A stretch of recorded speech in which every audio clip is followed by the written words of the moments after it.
Hello, sir. Hello, Aishwarya. Can you take the accounts file and come to my desk? No, I'm busy. I'm working. No, I want the file now. Okay.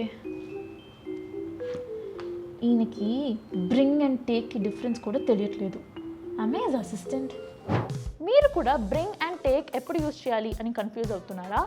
Then watch this video fully and don't forget to follow English partner Telugu.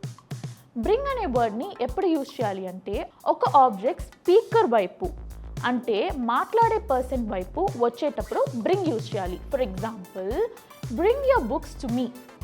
Can you bring your phone to the table. Take అనేది ఎప్పుడు use చేయాలి అంటే object speaker వైపు అంటే మాట్లాడే person వైపు దూరంగా వెళ్ళేటప్పుడు యూజ్ చేయాలి. For example, take this letter to your brothers house.